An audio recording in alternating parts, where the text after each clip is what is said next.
तो ये एक थोड़ा सा इसमें लैग तो हो जाता है, क्योंकि पूरी फसल पकने से पहले तो उसकी रिपोर्ट भेजना भी, फिर बार बार रिपोर्ट भेजने से, क्योंकि उसी रिपोर्ट में डिफरेंसेस आ जाते हैं और फिर उसको रिकॉन्सिलिएशन करने में दिक्कत आती है। तो इस वजह से सीजन खत्म होने के बाद उसकी रिपोर्ट भेजी जाती है और उसमें सरकार तक वो अप्रूव होके, फाइनेंस से अप्रूव होके, उसके बाद पैसा लोगों को मिल जाता है। तीसरा विषय जो आपने कहा है सड़क की गुणवत्ता के ऊपर, कुछ सड़कों पर ये हमारे संज्ञान में आया है और अगर आप देखते भी होंगे तो पिछले 5-6 महीने से हम रोड सेफ्टी की जो बैठक है वो बिल्कुल तैयारी के साथ और एक एक विभाग की जवाबदेही सुनिश्चित करके करते हैं।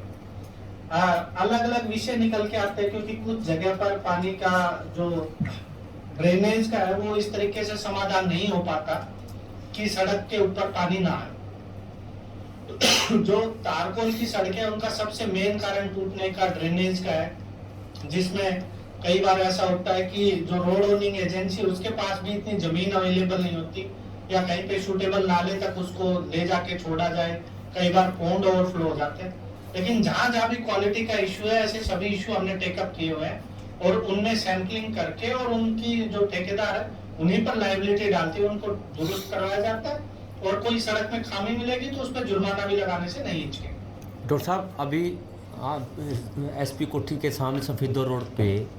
एक सड़क को उखाड़ दिया गया पूरी तरह से। जो एक तालमेल का जो अभाव है, बगैर प्लानिंग कैसे सड़कें बना दी जाती हैं, उसको लेकर शीर्ष प्रशासन क्या कर रहा है विशेष पे? देखिए जी, अगर इसका आप मेरे से एक लाइन में जवाब चाहोगे तो मतलब मैंने भी 4-5 लोगों से डिस्कस किया कि भाई कैसे सुधारो जी, तो उसके उन्होंने 2 उपाय बताए कि सर एक तो अभी ये है, इसमें थोड़ा खर्चा बढ़ता है इस तरीके से। दूसरा ये है कि पूरे शहर को एक बार हटा के और फिर प्लानिंग के साथ बसाया जाए। तो अब जी दूसरा तरीका लेकिन अब मान लो एक हुड्डा ने सेक्टर बसा दिया, अब बसने के बाद उनको पता चला कि इसका सीवेज आउटफ्लो हमारा ज्यादा है, सड़क बन गई है, तो अब जैसे जैसे बजट अवेलेबल होता जाता है, क्योंकि हम एक असीमित संसाधनों के साथ नहीं बैठे कि भाई 500 करोड़ रुपए आया आपके पास, आप जहां मर्जी आए सब कीजिए। मैं समझता हूं कि जो मेरी जिम्मेवारी है वो ये है कि ये जो काम है ये क्वालिटी से इंश्योर हो, कि इनकी क्वालिटी इंश्योर हो। जो रिस्टोरेशन का काम उसमें लिपापोती ना हो कि जिसने लाइन डाल दी उसने ऊपर से सिर्फ ऐसे करके और छोड़ दिया कि जी मैंने लाइन डाल के और ये ठीक है। जो रिस्टोरेशन का काम है वो प्रॉपर तरीके से हो पाए, और तीसरा जहां तक संभव हो पाए वहां तक हम तालमेल की कोशिश करें, क्योंकि कुछ चीजें हमारे कंट्रोल में रहती हैं, कुछ चीजें ऐसे रहती है, कोई लिटिगेशन में चला हुआ है, किसी लैंड का अलॉटमेंट होना है, किसी बजट का अलग से अलॉटमेंट होना है, तो उसके लिए मैं समझता हूँ कि विभागों में इतनी सामंजस्यता जरूर रहे कि जो कार्य है वो लोगों को मिनिमम डैमेज, मिनिमम पेन देकर हो। ये मेरी कोशिश है। डॉक्टर साहब, आपने खूबियाँ खूब गिनाई हैं। 6 महीने के अंतराल में आपने स्टडी किया हुआ पूरे ज़िले को।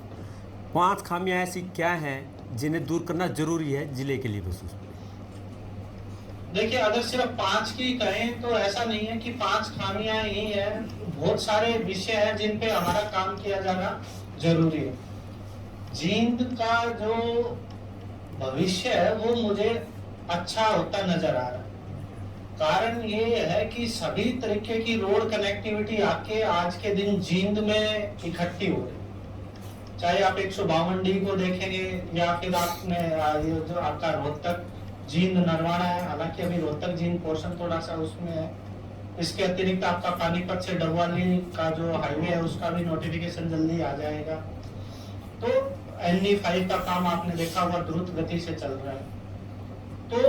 उसके संबंध में इस डिस्ट्रिक्ट को अगर एडवांटेज लेनी है तो यहाँ पे इंडस्ट्रियल एस्टेब्लिशमेंट को लाना पड़ेगा, जिससे कि एम्प्लॉयमेंट है, क्योंकि कृषि आधारित पूरा जिला उस तरीके से ग्रोथ नहीं कर पा रहा है जिस तरीके से इस इलाके को ग्रोथ करनी चाहिए। इस जिले के तीनों चारों तरफ इंडस्ट्रियल हब्स एस्टेब्लिश हो रखे हैं, चाहे मैं पानीपत की बात करूं, चाहे करनाल की बात करूं, चाहे हिसार की बात करूं, चाहे रोहतक की बात करूं, वहां पे जमीनों के रेट बढ़ गए हैं। यहाँ पर कम कीमत पर जमीनें उपलब्ध है, तो ये एक जिले में बड़ा चैलेंज है कि हम इंडस्ट्रीज को यहाँ लेके आए, उनको ये विश्वास दिलाएं कि